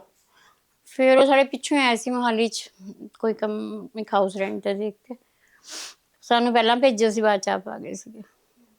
ਉਸ ਤੋਂ ਬਾਅਦ ਫਿਰ ਅਸੀਂ ਬੜਾ ਸਟਰਗਲ ਕੀਤਾ ਵੀ ਸਾਨੂੰ ਕੁਛ ਮਿਲ ਜਾਏ, ਹੈ ਨਾ, ਥੋੜ੍ਹਾ ਜਿਹਾ ਤਾਂ ਮਿਲਣਾ ਚਾਹੀਦਾ ਬੰਦੇ ਨੂੰ, ਇਨਸਾਫ ਤਾਂ ਮਿਲਣਾ ਚਾਹੀਦਾ ਬਿਲਕੁਲ। ਵੀ ਕੋਈ ਇੱਕ ਕਮਰੇ ਦਾ ਵੀ ਕੁਆਟਰ ਮਿਲ ਜਾਏ, ਕਿਉਂਕਿ ਇਹ ਸਭ ਦੇਖੋ ਇੰਨਾ ਰੈਂਟ ਵਗੈਰਾ ਪੇ ਕਰਨਾ, ਆਊਟ ਆਫ ਦਾ ਵੇ ਜਾ ਕੇ ਤੁਸੀਂ ਆਪਣੀ ਮੈਡੀਸਿਨਸ ਵੀ ਨਹੀਂ ਅਫੋਰਡ ਕਰਦੇ ਹੋ। ਇੱਕਦਮ ਜੀ ਗੱਲ ਕਲੀਅਰ ਕਰਨਾ ਕਿ ਕਈ ਵਾਰੀ ਨਾ ਬੜਾ ਸੀ ਵਰਡ ਸੁਣਦੇ ਆ, ਲਾਲ ਕਾਰਡ, ਜਿਹੜੀ 1984 ਸਿੱਖ ਕਤਲੇਆਮ ਪੀੜਤ ਨੇ ਉਹਨਾਂ ਦੇ ਲਈ ਬਣਿਆ ਹੋਇਆ ਰੈੱਡ ਕਾਰਡ, ਸਾਡੇ ਲਾਲ ਕਾਰਡ ਬਣਾਇਆ ਜਾਂਦਾ ਹੈ, ਕਿ ਉਹਦੇ ਰਾਹੀਂ ਤੁਹਾਨੂੰ ਕੋਈ ਸਹੂਲਤ ਨਹੀਂ ਮਿਲੀ? ਮਿਲੀ ਹੈ ਨਹੀਂ, ਇੱਕ ਵਾਰ ਮਿਲੀ ਸੀ 2007 ਚ ਮਿਲੇ 2 ਲੱਖ ਰੁਪਏ ਸਭ ਨੂੰ ਮਿਲੇ ਸੀ। ਕੈਸ਼ 2 ਲੱਖ ਲੁਧਿਆਣੇ ਤੋਂ ਪ੍ਰਕਾਸ਼ ਸਿੰਘ ਬਾਦਲ ਜੀ ਦੇ ਉਸ ਟਾਈਮ ਮਿਲੇ ਸੀ 2 ਲੱਖ, ਬਹੁਤ ਟਾਈਮ ਹੋ ਗਿਆ। ਉਹ ਰੈਡ ਕਾਰਡ ਤੇ ਰੈਡ ਕਾਰਡ ਹੈਗਾ ਹਜੇ ਵੀ। ਬਟ ਉਸ ਤੋਂ ਬਾਅਦ ਮਕਾਨ ਦਾ ਬਹੁਤ ਲੋਕਾਂ ਨੂੰ ਸੁਣਨ 'ਚ ਆਇਆ, ਮਿਲਿਆ ਹੈ, ਵੀਰ ਜੀ ਹੈਲਪ ਕਰਦੇ ਆ ਬਹੁਤ ਜ਼ਿਆਦਾ ਸਭ ਦੀ, ਬਟ ਸਾਨੂੰ ਹਜੇ ਤੱਕ ਨਹੀਂ ਮਿਲਿਆ ਕੁਛ ਵੀ। ਤੁਹਾਨੂੰ ਮਕਾਨ ਨਹੀਂ ਮਿਲਿਆ? ਮਤਲਬ ਕਿਰਾਏ ਕਰਕੇ ਤਾਂ ਇੰਨੀ ਜ਼ਿਆਦਾ ਪ੍ਰੋਬਲਮ ਆ ਜਾਂਦੀ ਹੈ ਨਾ, ਕਿਉਂਕਿ ਫੈਮਿਲੀ ਨੂੰ ਵੀ ਕਰਨਾ ਹੈ, ਸੈਟਲ ਕਰਨਾ, ਦੇਖਣਾ ਹੁੰਦਾ ਹੈ, ਬੱਚਿਆਂ ਨੂੰ ਵੀ ਦੇਖਣਾ ਹੁੰਦਾ ਹੈ, ਮਤਲਬ ਜੀਣ ਦੀ ਇੱਛਾ ਹੀ ਨਹੀਂ ਹੈ ਸੀਰੀਅਸਲੀ ਪੁੱਛੋ ਤਾਂ। ਮਤਲਬ ਬਹੁਤ ਇੰਜੋਏ ਕਰਦੇ ਸੀ ਲਾਈਫ ਨੂੰ, ਬਟ ਸੋ ਅਸੀਂ ਦਮਨਜੀਤ ਜੀ ਦੇ ਨਾਲ ਗੱਲਬਾਤ ਕੀਤੀ, ਹੁਣ ਅਸੀਂ ਇਹਨਾਂ ਦੇ ਪਤੀ ਦਵਿੰਦਰ ਸਿੰਘ ਦੇ ਨਾਲ ਗੱਲਬਾਤ ਕਰਾਂਗੇ, ਕਿਉਂਕਿ ਜੋ ਅੱਗ ਆਪਣੇ ਪਿੰਡੇ ਤੇ ਦਮਨਜੀਤ ਜੀ ਨੇ ਹੰਢਾਈ ਹੈ, ਜਿਸ ਦਾ ਸੇਕ ਉਹਨਾਂ ਨੇ ਹੰਢਾਇਆ, ਉਸੇ ਸੇਕ ਦੇ ਵਿੱਚੋਂ ਦਵਿੰਦਰ ਸਿੰਘ ਵੀ ਲੰਘੇ ਨੇ। ਉਹ ਵੀ 84 ਸਿੱਖ ਕਤਲੇਆਮ ਪੀੜਤ ਪਰਿਵਾਰ ਦੇ ਨਾਲ ਹੀ ਸੰਬੰਧ ਰੱਖਦੇ ਨੇ। ਦਵਿੰਦਰ ਜੀ, ਬਹੁਤ ਬਹੁਤ ਸਵਾਗਤ ਹੈ। ਥੋੜੀ ਫੈਮਿਲੀ ਬੈਕਗ੍ਰਾਉਂਡ ਬਾਰੇ ਜਾਣਨਾ ਚਾਹੁੰਦੀ ਹਾਂ। ਤੁਸੀਂ ਉਸ ਵੇਲੇ ਗੁੜਗਾਵਾਂ ਦੇ ਵਿੱਚ ਰਹਿੰਦੇ ਸੀ ਤੇ ਬਹੁਤ ਵੱਡਾ ਤੁਹਾਡਾ ਕ੍ਰਸ਼ਰਸ ਦਾ ਬਿਜ਼ਨਸ ਸੀਗਾ, ਹਾਂਜੀ, ਸੋਨਾ ਡਿਸਟ੍ਰੀਬਿਊਟ ਗਾਵਾਂ ਰਹਿੰਦੇ ਸੀ ਜੀ। ਉਧਰ ਆਪਣਾ ਬਿਜ਼ਨਸ ਕ੍ਰਸ਼ਰ ਦਾ ਬਿਜ਼ਨਸ ਸੀਗਾ, ਟਰੱਕ ਵੀ ਸੀਗਾ ਜੀ। ਬਾਕੀ ਇਹ ਹੈ ਕਿ 1984 ਦੇ ਵਿੱਚ ਫਿਰ ਕਤਲੇਆਮ ਤੋਂ ਬਾਅਦ ਕਾਫੀ ਬਰਬਾਦ ਹੋ ਗਏ ਸੀਗੇ। ਕਤਲੇਆਮ ਦੇ ਵਿੱਚ ਕਿਵੇਂ, ਮਤਲਬ ਬਰਬਾਦ ਕਿੱਦਾਂ ਹੋਏ, ਕੀ ਹੋਇਆ ਸੀ? ਤੁਹਾਡਾ ਬਿਜ਼ਨਸ ਨੂੰ ਢਾਹ ਕਿਵੇਂ ਲੱਗੀ? ਬਿਜ਼ਨਸ ਸਾਰਾ ਖਤਮ ਹੋ ਗਿਆ ਜੀ, ਤੇ ਉੱਥੇ ਕੁਝ ਰਿਹਾ ਹੀ ਨਹੀਂ। ਫਿਰ ਉਹ ਸਭ ਕੁਝ ਵੇਚਣਾ ਬੜਾ ਔਖਾ ਹੋ ਗਿਆ। ਕ੍ਰਸ਼ਰ ਵੀ ਰੁਲ ਗਏ, ਕ੍ਰਸ਼ਰ ਦੀ ਕੋਈ ਕੀਮਤ ਨਹੀਂ ਮਿਲੀ, ਕਿਉਂਕਿ ਉੱਥੇ ਲੋਕਾਂ ਨੂੰ ਪਤਾ ਲੱਗ ਗਿਆ ਸੀ ਇਹਨਾਂ ਨੇ ਹੁਣ ਜਾਣਾ ਹੀ ਜਾਣਾ। ਉਸ ਹਿਸਾਬ ਨਾਲ ਫਿਰ ਸਰਕਾਰਾਂ ਨੇ ਕੋਈ ਮਦਦ ਨਹੀਂ ਕੀਤੀ। ਇੱਧਰ ਆਉਣ ਤੋਂ ਬਾਅਦ ਵੀ ਬਹੁਤ ਸਾਲ ਤੱਕ ਸਟਰਗਲ ਕਰਦੇ ਰਹੇ, ਹੁਣ ਵੀ ਕਰ ਰਹੇ ਹਾਂ ਜੀ, ਬੱਚੇ ਜੋਬ ਕਰ ਰਹੇ ਹਾਂ ਜੀ। ਕਦੇ ਦੁਬਾਰਾ ਗੁੜਗਾਵਾਂ ਜਾਣ ਦੀ ਕੋਸ਼ਿਸ਼ ਨਹੀਂ ਕੀਤੀ, ਜਿੱਥੇ ਨਹੀਂ। ਤੁਹਾਡਾ ਘਰ ਸੀ ਜਾਂ ਤੁਹਾਡਾ ਬਿਜ਼ਨਸ ਸੀਗਾ? ਨਹੀਂ ਜੀ, ਦੁਬਾਰਾ ਮੁੜ ਕੇ ਉੱਥੇ ਨਹੀਂ ਗਏ। ਗੁੜਗਾਵਾਂ ਦੇ ਵਿੱਚ 1984 ਨਵੰਬਰ ਚ ਸਥਿਤੀ ਕਿਸ ਤਰ੍ਹਾਂ ਦੀ ਸੀ? ਕਿਸ ਤਰ੍ਹਾਂ ਦੇ ਹਾਲਾਤ ਉੱਥੇ? ਕਿਉਂਕਿ ਦਿੱਲੀ ਦਾ ਅਸੀਂ ਬਹੁਤ ਸੁਣਿਆ ਹੈ ਨਾ, ਕਾਫੀ ਮਾੜੇ ਸੀ। 17-18 ਫੈਮਿਲੀਜ਼ ਨੂੰ ਟਾਇਰ ਪਾ ਕੇ ਸਾੜ ਦਿੱਤਾ ਗਿਆ ਸੀਗਾ ਜੀ। ਜੋ ਬਚ ਗਏ ਸੀ ਉਹ ਬਚ ਗਏ ਸੀ। ਗੁੜਗਾਵਾਂ ਵਿੱਚ ਕਾਫੀ ਕੁਝ ਹੋਇਆ ਸੀਗਾ। ਕੱਲੇ ਦਾ ਐਡਰੈਸ ਲੈ ਕੇ ਉਹਨਾਂ ਦੇ ਘਰਾਂ 'ਚ ਪਹੁੰਚੇ ਸੀਗੇ ਤੇ ਪੂਰੀ ਲਿਸਟਾਂ ਬਣੀਆਂ ਹੋਈਆਂ ਸੀਗੀਆਂ, ਤੇ ਉਸੇ ਸਾਹਮਣੇ ਇਹਨਾਂ ਨੇ ਸਾੜਿਆ ਸੀ, ਸਭ ਕੁਝ ਕੀਤਾ ਸੀਗਾ। ਬਾਕੀ ਸਾਨੂੰ ਤਾਂ ਮਕਾਨ ਮਿਲਦਾ ਰਹਿ ਗਿਆ ਜੀ। 1280 10 ਫੇਸ LI ਜੀ, ਉਹ ਮਦਰ ਦੇ ਨਾਂ ਹੋਣ ਲੱਗਿਆ ਸੀ। ਅਸੀਂ ਸਭ ਕੁਝ ਉੱਤੇ ਸੋਚ ਰਹੇ ਸੀ ਵੀ ਦੁਬਾਰਾ ਸੈੱਟ ਹੋ ਜਾਣਗੇ, ਪਰ ਗਵਰਨਮੈਂਟ ਨੇ ਫਿਰ ਕੋਈ ਸਾਥ ਨਹੀਂ ਦਿੱਤਾ। ਕਿਉਂ ਨਹੀਂ ਹੋ ਪਾਇਆ? ਫਿਰ ਨਾਮ ਕਿਉਂ ਨਹੀਂ ਹੋ ਪਾਇਆ? ਬਸ ਕਾਂਗਰਸ, ਉਸ ਟਾਈਮ ਕਾਂਗਰਸ ਗਵਰਨਮੈਂਟ ਸੀ, ਉਹਨਾਂ ਨੇ ਸਾਥ ਨਹੀਂ ਦਿੱਤਾ। ATM ਸਾਹਿਬ ਨੇ ਮੇਰਾ ਬਿਆਨ ਵੀ ਲਿਆ और सब कुछ किया, कोई ऐसा हिसाब किताब दिता ही नहीं कि बंदा सैट हो सके जी। ਗਏ ਸੀਗੇ ਮਕਾਨ ਦੇਖਣ, ਮੇਰੇ ਖਿਆਲ ਨੰਬਰ ਦੱਸਿਆ ਗਿਆ ਸੀਗਾ, ਇਹ ਨੰਬਰ ਹੈ, ਇਹ ਵਾਲਾ ਹੈਗਾ 10 ਚ। ਹੁਣ ਵੀ ਇਹ ਰਿਕੁਐਸਟ ਕਰਦੇ ਹਾਂ ਗਵਰਨਮੈਂਟ ਨੂੰ ਕਿ ਸਾਡੀ ਹੈਲਪ ਕੀਤੀ ਜਾਏ, ਜਿਸ ਹਿਸਾਬ ਦੀ ਸਾਡੀ ਰਿਕੁਐਸਟ ਤਾਂ ਤੁਸੀਂ 40 ਸਾਲ ਤੋਂ ਕਰ ਰਹੇ ਹੋ। ਹਾਂ ਜੀ, ਜਿਸ ਹਿਸਾਬ ਨਾਲ ਸਾਰੀ ਫੈਮਿਲੀਜ਼ ਆਈਆਂ ਹੈਗੀਆਂ, ਬਹੁਤ ਲੋਕ ਬਰਬਾਦ ਹੋਏ ਆ। ਉਸ ਹਿਸਾਬ ਅਸੀਂ ਵੀ ਚਾਹੁੰਦੇ ਕਿ ਸਾਨੂੰ ਮਿਲੇ ਜੀ। ਫਿਰ ਜਦੋਂ ਗੁੜਗਾਵਾਂ ਤੋਂ ਤੁਸੀਂ ਇੱਥੇ ਆਏ ਤਾਂ ਸਿੱਧਾ ਮੋਹਾਲੀ ਆਏ ਸੀ ਜਾਂ ਪੰਜਾਬ ਦੇ ਕਿਸੇ ਹੋਰ ਸ਼ਹਿਰ ਦੇ ਵਿੱਚ? ਖੰਨੇ ਗਏ ਸੀ। ਖੰਨੇ, ਤੁਸੀਂ ਵੀ ਖੰਨੇ ਗਏ ਸੀ? ਹਾਂ ਜੀ। ਫਿਰ ਕਿਸ ਤਰ੍ਹਾਂ ਆਪਣੀ ਲਾਈਫ ਨੂੰ, ਕਿੰਨੀ ਉਮਰ ਸੀ ਤੁਹਾਡੀ ਉਸ ਵੇਲੇ, ਕਿੰਨੀ ਉਮਰ ਸੀ? ਮੇਰੀ ਸੀਗੀ ਜੀ ਉਸ ਟਾਈਮ, ਜਿਸ ਟਾਈਮ ਆਏ ਸੀਗੇ 20 ਸਾਲ। ਠੀਕ ਹੈ। ਤੁਹਾਡੀ ਮੈਰਿਜ ਕਦੋਂ ਹੋਈ ਫਿਰ? 22-23 ਸਾਲ ਦੀ ਮੇਰੀ ਉਮਰ ਸੀ, ਮੈਰਿਜ ਹੋ ਗਈ ਸੀ। ਇਹਨਾਂ ਦੇ 19 ਸਾਲ ਦੇ ਸੀ। ਇਹ ਵੀ ਖੰਨੇ ਆਏ ਸੀ, ਅਸੀਂ ਵੀ ਖੰਨੇ ਆਏ ਸੀਗੇ। ਮੈਂ ਬੂਟਾਂ ਦੀ ਸ਼ੌਪ ਕੀਤੀ ਸੀਗੀ ਜੀ। ਉਹ ਜ਼ਿਆਦਾ ਕੁਛ 14-15 ਸਾਲ ਕੀਤੀ, ਜ਼ਿਆਦਾ ਚੱਲੀ ਨਹੀਂ। ਪਰ ਉਸ ਤੋਂ ਬਾਅਦ ਫਿਰ ਮੇਰੇ ਸਿਸਟਰ ਇੱਥੇ ਰਹਿੰਦੇ ਸੀ 29, ਫਿਰ ਅਸੀਂ ਇੱਥੇ ਸ਼ਿਫਟ ਹੋ ਗਏ ਸੀਗੇ ਜੀ। ਫਿਰ ਕੰਮਕਾਰ ਕੀ ਕੀਤਾ ਤੁਸੀਂ ਇੱਥੇ ਆ ਕੇ? ਇੱਥੇ ਆ ਕੇ ਕੀ ਕੰਮਕਾਰ ਕੀਤਾ? ਪ੍ਰਾਈਵੇਟ ਜੋ ਵੀ ਕਰਦੇ ਰਹੇ, ਪਰ ਵੈਸੇ ਕਿ ਉਸ ਟਾਈਮ ਇਤਨੀ ਹੁੰਦੀਆਂ ਨਹੀਂ ਸੀਗੀਆਂ 40 ਵਗੈरह, ਪਰ ਇਸ ਕਰਕੇ ਫਿਰ ਸਟਰਗਲ ਜਿਸ ਕਰਦੇ ਰਹੇ। ਤਰ੍ਹਾਂ ਦਮਨ ਜੀ ਦੱਸ ਰਹੇ ਸੀ ਵੀ 2 ਬੇਟੀਆਂ ਤੁਹਾਡੀਆਂ, 1 ਬੇਟਾ, ਹਨਾ, 3 ਬੱਚਿਆਂ ਦੇ ਨਾਲ ਸ਼ਹਿਰ ਦੇ ਵਿੱਚ ਰਹਿਣਾ ਬਹੁਤ ਔਖਾ ਸੀ, ਖਰਚਾ ਬਹੁਤ ਜ਼ਿਆਦਾ ਹੋ ਬਹੁਤ ਔਖਾ ਜਾਂਦਾ ਸੀਗਾ ਹੈ। ਜੀ। ਕਿਸ ਤਰ੍ਹਾਂ ਫਿਰ ਮੈਨੇਜ ਕੀਤੀਆਂ ਚੀਜ਼ਾਂ? ਬਸ ਕੁਛ ਰਿਸ਼ਤੇਦਾਰਾਂ ਨਾਲ ਹੈਲਪ ਕੀਤੀ ਜੀ, ਕੁਛ ਹੋਰ ਮਾੜਾ ਮੋਟਾ ਇਹਨਾਂ ਨੇ ਕੀਤਾ, ਕੁਛ ਮਾੜਾ ਮੋਟਾ ਪ੍ਰਾਈਵੇਟ ਮੈਂ ਕੀਤਾ, ਜੋੜ ਜੁਗਾੜ ਕੇ ਜਿੱਦਾਂ ਵੀ ਜੁਗਾੜ ਹੋਇਆ ਕਮੇਟੀਆਂ ਪਾਈਆਂ ਇਹਨਾਂ ਨੇ, ਲੋਨ ਕਰਕੇ ਫਿਰ ਦੋਨੋਂ ਕੁੜੀਆਂ ਨੂੰ ਵਿਆਹਿਆ ਜੀ। ਇੱਕ ਨੂੰ 11 ਸਾਲ ਹੋ ਗਏ ਜੀ, ਇੱਕ ਨੂੰ 9 ਸਾਲ ਹੋਏ ਮੈਰਿਜ ਕੀਤੇ ਹੋਏ ਜੀ। ਇਹ ਲੜਕੇ ਨੂੰ 3 ਸਾਲ ਪਹਿਲੇ ਕੀਤੀ ਹੈ ਜੀ।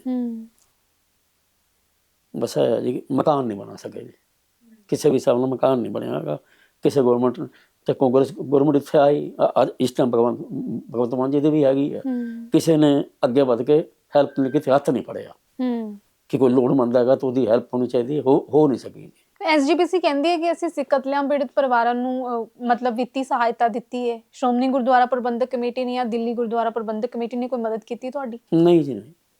ਇੱਕੋ ਵਾਰ ਮੈਂ ਦੱਸਿਆ ਬਸ ਅਕਾਲੀ ਸਰਕਾਰ 2 ਲੱਖ ਰੁਪਇਆ, ਅਕਾਲੀ ਸਰਕਾਰ ਵਿੱਚ 2 ਲੱਖ ਜੋ ਸਭ ਨੂੰ ਮਿਲਿਆ ਸੀ, ਉਹ ਸਾਨੂੰ ਮਿਲਿਆ ਸੀਗਾ ਜੀ। ਸਾਡਾ ਓਰੀਜਨਲ ਸੀਗਾ, ਰੈਡ ਕਾਰਡ ਓਰੀਜਨਲ ਸੀਗਾ, ਸਾਰਾ ਚੈੱਕ ਕੀਤਾ ਸੀ ਉਹਨਾਂ ਨੇ। ਖੰਨੇ ਤੋਂ ਵੀ ਐਨਓਸੀ ਲਈ ਸੀ ਤੇ ਇੱਥੋਂ ਲੁਧਿਆਣੇ ਤੋਂ ਐਨਓਸੀ ਲਈ ਸੀ, ਉਸ ਤੋਂ ਬਾਅਦ ਹੀ ਫਿਰ ਮਿਲਿਆ ਸੀਗਾ ਜੀ। ਫਿਰ ਤੁਹਾਡੇ ਮਾਤਾ ਪਿਤਾ ਬਾਰੇ ਮੈਂ ਜਾਣਨਾ ਚਾਹਾਂਗੀ। ਉਸ ਵੇਲੇ ਫਿਰ ਕਿਸ ਤਰ੍ਹਾਂ ਤੁਹਾਡੇ ਮਾਤਾ ਪਿਤਾ ਇੱਥੇ ਕਿਵੇਂ ਆਏ, ਪੰਜਾਬ ਕਿਵੇਂ ਆਏ? ਉੱਥੋਂ ਫਿਰ ਬਹੁਤ ਮੁਸ਼ਕਿਲ ਨਿਕਲੇ ਸੀਗਾ ਜੀ। ਫਿਰ ਉਸ ਤੋਂ ਬਾਅਦ ਦਾਦਾ ਜੀ ਸੀ, ਉਹ ਛੋਟੇ ਚਾਚਾ ਜੀ ਨਾਲ ਸੀ, ਮੇਰੇ ਮਦਰ ਫਾਦਰ ਮੇਰੇ ਨਾਲ ਸੀਗੇ ਜੀ। ਥੋੜੇ ਪੈਸੇ ਰਹਿ ਗਏ ਸੀ, ਸਭ ਨੇ ਆਪਣਾ ਛੋਟਾ ਕੰਮ ਕੀਤਾ ਸੀ। ਚਾਚਾ ਜੀ ਨੇ ਵੀ ਛੋਟੀ ਜਿਹੀ ਦੁਕਾਨ ਕੀਤੀ ਸੀ ਹਾਰਡਵੇਅਰ ਦੀ, ਅਸੀਂ ਵੀ ਇਹੀ ਬੂਟੇ ਦੀ ਦੁਕਾਨ ਕੀਤੀ ਸੀਗੀ। ਸੈੱਟ ਕੋਈ ਨਹੀਂ ਹੋ ਸਕਿਆ ਜੀ, ਉਹ ਵੀ ਛੱਡ ਕੇ ਖੰਨਾ, ਉਹ ਵੀ ਖੰਨਾ ਛੱਡ ਕੇ ਜਲੰਧਰ ਚਲੇ ਗਏ ਜੀ। ਉਹਨਾਂ ਕੋਲ ਵੀ ਆਪਣਾ ਮਕਾਨ ਨਹੀਂ ਹੈ? ਉਹਨਾਂ ਕੋਲ ਤਾਂ ਹੁਣ ਹੈਗਾ, ਆਪਣਾ। ਇਹ ਕਿ ਉਸ ਟਾਈਮ ਖੰਨੇ 'ਚ ਉਹਨਾਂ ਕੋਲੋਂ ਨਹੀਂ ਸੀਗਾ ਜੀ, ਫਿਰ ਉਹ ਸੈੱਟ ਨਹੀਂ ਸੀ ਹੋ ਸਕਿਆ, ਉਹ ਵੀ ਛੱਡ ਗਏ ਸੀਗੇ ਜੀ। ਬਸ ਏਦਾਂ ਹੀ ਹੈ ਜੀ। ਫਿਰ ਜਦੋਂ ਕਦੇ ਇਕੱਲੇ ਬੈਠੇ ਹੁੰਦੇ ਹੋ, ਕਦੇ ਪੁਰਾਣੀਆਂ ਯਾਦਾਂ ਹੁੰਦੀਆਂ ਹੋਣੀਆਂ ਵੀ ਕਿੱਥੇ ਅਸੀਂ ਰਾਜੀ ਸੀਗੇ, ਕਿੱਦਾਂ, ਜਿਵੇਂ ਮੈਡਮ ਦੱਸ ਰਹੇ ਸੀ ਵੀ ਅਸੀਂ ਪੈਸੇ ਉਡਾ ਦਿੰਦੇ ਸੀ, ਪਰਵਾਹ ਨਹੀਂ ਕਰਦੇ ਸੀਗੇ। ਹਾਂ ਜੀ। ਹੁਣ ਤੁਸੀਂ ਕੀ ਸੋਚਦੇ ਹੋ ਵੀ ਜ਼ਿੰਦਗੀ ਕਿੱਦਾਂ ਦੀ ਹੋਣੀ ਸੀ ਜੇ ਨਵੰਬਰ 1984 ਨਾ ਹੁੰਦਾ ਤਾਂ ਜੀ ਮੈਂ ਤੁਹਾਨੂੰ ਕੀ ਦੱਸਾਂ। ਜਿੱਦਾਂ 4-5 ਬ੍ਰਦਰ ਸੀਗੇ, ਇਹ ਹੁਣ ਵੀ ਮੇਰਾ ਦੋਸਤ ਇੱਕ ਵਾਰ ਆਇਆ ਸੀ ਗੁੜਗਾਵਾਂ ਤੋਂ, ਕਹਿੰਦਾ ਤੁਹਾਡੇ ਇਕੱਲੇ ਬ੍ਰਦਰ ਕੋਲ ਕੱਲਾ ਘਰ ਸ਼ਹਿਰ ਹੋਣਾ ਸੀ, ਇੰਨੀ ਤਰੱਕੀ ਹੋ ਗਈ ਸੋਨੇ ਦੀ ਸਿਸਟਮ। ਬਸ ਫਿਰ ਉੱਥੋਂ ਉਜੜ ਹੀ ਗਏ, ਬਰਬਾਦ ਹੀ ਹੋ ਗਏ, ਤਾਂ ਫਿਰ ਕੀ ਕਰੋ। ਗੱਲ ਤਾਂ ਇਹ ਹੈ ਕਿ ਅਗਰ ਤੁਸੀਂ ਉੱਥੇ ਰਹਿੰਦੇ ਹੁੰਦੇ, ਹੁਣ ਇਤਨੇ ਸਾਲ 37 ਸਾਲ ਉੱਥੇ ਹੀ ਰਹਿੰਦੇ, ਹੁਣ ਤੱਕ 31 ਸਾਲ ਸੌਰੀ, ਤਾਂ ਬਹੁਤ ਦੂਰ ਪਹੁੰਚ ਗਿਆ ਹੋਣਾ ਸੀ। ਸਭ ਨੇ ਸ਼ਹਿਰ ਖੋਲ੍ਹੇ ਹੁੰਦੇ, ਪਰ ਇਹ ਕਿ ਨਹੀਂ ਹੋ ਸਕਿਆ। ਘਰ ਲੈਣ ਦੇ ਲਈ ਤੁਸੀਂ ਪਹਿਲੀ ਵਾਰੀ ਕਦੋਂ ਅਪਰੋਚ ਕੀਤਾ ਸੀਗਾ ਪੰਜਾਬ ਦੇ ਵਿੱਚ? ਕਿਸ ਗਵਰਨਮੈਂਟ ਨੂੰ ਅਪਰੋਚ ਕੀਤਾ ਸੀ? ਕਾਂਗਰਸ ਗਵਰਨਮੈਂਟ ਸੀ ਉਸ ਟਾਈਮ। ਕਾਂਗਰਸ ਇਹਨਾਂ ਤੋਂ ਪਹਿਲੇ ਕਾਂਗਰਸ ਗਵਰਨਮੈਂਟ ਸੀ। ਉਸ ਟਾਈਮ ਜ਼ੋਰ ਲਾਇਆ ਸੀਗਾ, ਪਰ ਬਣੀ ਨਹੀਂ ਗੱਲ ਸਾਡੀ ਅਜੇ ਤੱਕ। ਕਿਸੇ ਨੇ ਗਵਰਨਮੈਂਟ ਨੇ ਹੱਥ ਨਹੀਂ ਫੜਿਆ। ਪਰਮਾਤਮਾ ਕਰੇ ਕੋਈ ਸਹੀ ਬੰਦਾ ਟਕਰੇ ਤਾਂ ਹੱਥ ਫੜੇ ਜੀ। ਸਮੱਸਿਆਵਾਂ ਕਿਸ ਤਰ੍ਹਾਂ ਦੀਆਂ ਆਉਂਦੀਆਂ ਨੇ ਹੁਣ ਜਦੋਂ ਤੁਸੀਂ ਕਈ ਵਾਰੀ ਮੀਟਿੰਗਸ ਦੇ ਵਿੱਚ ਵੀ ਜਾਂਦੇ ਹੋ, ਕਿਉਂਕਿ ਮੋਹਾਲੀ ਦੇ ਡੀਸੀ ਵੱਲੋਂ ਮੀਟਿੰਗ ਬੁਲਾਈ ਜਾਂਦੀ ਹੈ ਨਾ ਕਤਲੇਆਮ ਪੀੜਤਾਂ ਲਈ ਜੋ ਕਰ ਦੇਣੇ ਨੇ, ਤਾਂ ਕਿਸ ਤਰ੍ਹਾਂ ਦੀਆਂ ਸਮੱਸਿਆਵਾਂ ਤੁਹਾਨੂੰ ਦਰਪੇਸ਼ ਆਉਂਦੀਆਂ ਨੇ? ਹੱਥ ਪੱਲੇ ਕਿਸੇ ਨੇ ਕੁਝ ਪਾਉਣਾ ਨਹੀਂ ਹੁੰਦਾ, ਤੇ ਇਸ ਕਰਕੇ ਫਿਰ ਉਹਨਾਂ ਨੇ ਕੋਈ ਸਹੀ ਜਵਾਬ ਨਹੀਂ ਦਿੱਤਾ ਜੀ। ਕਿਸੇ ਨੇ ਕੋਈ ਇਹ ਨਹੀਂ ਕਿਹਾ ਵੀ ਤੁਹਾਡੀ ਕੋਈ ਕਿਸੇ ਹਿਸਾਬ ਦੀ ਹੈਲਪ ਹੋ ਜਾਏਗੀ, ਜਾਂ ਤੁਹਾਨੂੰ 1280 ਵੀ LIG ਮਿਲ ਰਿਹਾ ਤਾਂ ਬਈ ਕੋਈ ਅਸੀਂ ਹੈਲਪ ਕਰਦੇ ਹਾਂ ਤੇ ਬਣਦੇ ਹਾਂ। ਕਿਸੇ ਨੇ ਨਹੀਂ ਕੁਛ ਕੀਤਾ ਜੀ। ਕਰਨਾ ਚਾਹੀਦਾ ਸੀਗਾ, ਬਸ ਚੱਲਿਆ ਹੀ ਨਹੀਂ ਜੀ ਉਸ ਟਾਈਮ ਤੱਕ। ਹੁਣ ਤੱਕ ਵੀ ਕੋਸ਼ਿਸ਼ ਕਰ ਰਹੇ ਹਾਂ ਕਿ ਕੋਈ ਗਵਰਨਮੈਂਟ ਹੱਥ ਵਧਾਏ ਤੇ ਕੰਮ ਬਣੇ ਜੀ। ਮੈਂ ਸੁਣਿਆ ਕਿ ਤੁਹਾਡੇ ਕੋਲ ਆਪਣਾ ਵਹੀਕਲ ਵੀ ਨਹੀਂ ਹੈ, ਕੋਈ ਸਾਧਨ ਵੀ ਨਹੀਂ ਹੈ ਆਵਾਜਾਈ ਲਈ? ਬਸ ਪੁਰਾਣੀ ਇੱਕ ਐਕਟਿਵਾ ਹੈ ਲੜਕੇ ਕੋ, ਉਸ ਨਾਲ ਹੀ ਮਾੜਾ ਮੋਟਾ ਚਾਹੀਦਾ ਜੀ। ਫਿਰ 40 ਸਾਲ ਬਿਨਾਂ ਸਾਧਨ ਤੋਂ ਫਿਰ ਆਵਾਜਾਈ ਕਿਵੇਂ ਕਰਦੇ ਸੀ ਤੁਸੀਂ? ਆਟੋ ਤੇ ਜੀ, ਆਟੋ ਚੱਲਦੇ ਰਹਿੰਦੇ ਨੇ। 40 ਸਾਲ ਪਹਿਲਾਂ ਜੋ ਸਿੱਖਾਂ ਨਾਲ ਹੋਇਆ, ਉਸ ਦੇ ਕਾਰਨ ਤੁਹਾਨੂੰ ਕੀ ਲੱਗਦੇ ਨੇ? ਕਾਰਨ ਤਾਂ ਜਿਹਦੇ ਕੋਲ ਕੁਰਸੀਆਂ ਦੀ ਲੜਾਈ ਆਈਆਂ। ਹਰ ਗੌਰਮੈਂਟ ਕਹਿੰਦੀ ਹੈ ਮੈਂ ਚੰਗੀ ਹਾਂ, ਮੈਂ ਚੰਗੀ ਹਾਂ। ਚੰਗਾ ਕੋਈ ਹੈ ਨਹੀਂ, ਚੰਗਾ ਤਾਂ ਉਹੀ ਹੋ ਸਕਦਾ ਜਿਹੜਾ ਗਰੀਬ ਦਾ ਸੋਚੇ, ਸਭ ਦਾ ਕਰੇ, ਪਰ ਕੋਈ ਨਹੀਂ ਦੇਖ ਰਿਹਾ ਹੈਗਾ। ਇਹਨਾਂ ਤੋਂ ਉਮੀਦ ਹੈ ਹੁਣ ਦੇਖੋ ਭਗਵੰਤ ਮਾਨ ਜੀ ਕੁਛ ਕਰਨ ਤਾਂ। ਇਹ ਸਾਨੂੰ ਲੱਗਦਾ ਸੀ ਵੀ ਕੁਝ ਕਰਨਗੇ। 3 ਸਾਲਾਂ ਦੇ ਤੇ ਵਿੱਚ ਪੰਜਾਬ- ਕਿੰਨੀ ਵਾਰ ਮੀਟਿੰਗ ਹੋਈ ਹੈ ਸਰਕਾਰੀ ਨੁਮਾਇੰਦਿਆਂ ਦੇ ਨਾਲ? 3 ਸਾਲ ਤਾਂ ਹੋ ਗਏ ਨੇ ਪੰਜਾਬ ਦੇ ਵਿੱਚ ਆਮ ਆਦਮੀ ਪਾਰਟੀ ਦੀ ਸਰਕਾਰ ਨੂੰ, ਕਿੰਨੀ ਵਾਰੀ ਮੀਟਿੰਗ ਹੋਈ ਹੈ? ਨਹੀਂ, ਮੇਰੀ ਨਹੀਂ ਹੋਈ, ਮੇਰੀ ਤਾਂ ਕਾਂਗਰਸ ਦੇ ਟਾਈਮ ਤੇ ਹੋਈ ਸੀ, ਝੂਠ ਨਹੀਂ ਬੋਲਾਂਗਾ ਜੀ, ਮੇਰੀ ਉਸ ਤੋਂ ਬਾਅਦ ਨਹੀਂ ਅਜੇ ਤੇ ਤੱਕ ਹੋਈ ਤੁਸੀਂ ਹੈ। ਉਮੀਦ ਕਿਵੇਂ ਰੱਖ ਸਕਦੇ ਹੋ ਕਿ ਇਹ ਸਰਕਾਰ ਤੁਹਾਡੇ ਲਈ ਕੁਝ ਕਰੇਗੀ? ਹੁਣ ਜਾਵਾਂਗੇ ਜੀ, ਕੋਸ਼ਿਸ਼ ਕਰਾਂਗੇ। ਦੇਖੋ ਤੁਹਾਡੇ ਸਾਹਮਣੇ ਇੰਟਰਵਿਊ ਦੇ ਰਹੇ ਹਾਂ ਜੀ, ਇਸ ਤੋਂ ਕੁਝ ਪ੍ਰਭਾਵ ਪੈਂਦਾ ਹੈਗਾ ਤਾਂ ਦੇਖੋ ਜੀ। ਇਹਨਾਂ ਦੇ ਵਿੱਚ 2 ਸਾਲ ਹੈਗੇ ਆ ਜੀ, 2 ਸਾਲ ਬਾਅਦ 2027 ਚ 16 ਮਾਰਚ ਨੂੰ ਇਹਨਾਂ ਦਾ ਖਤਮ ਹੋਣਾ।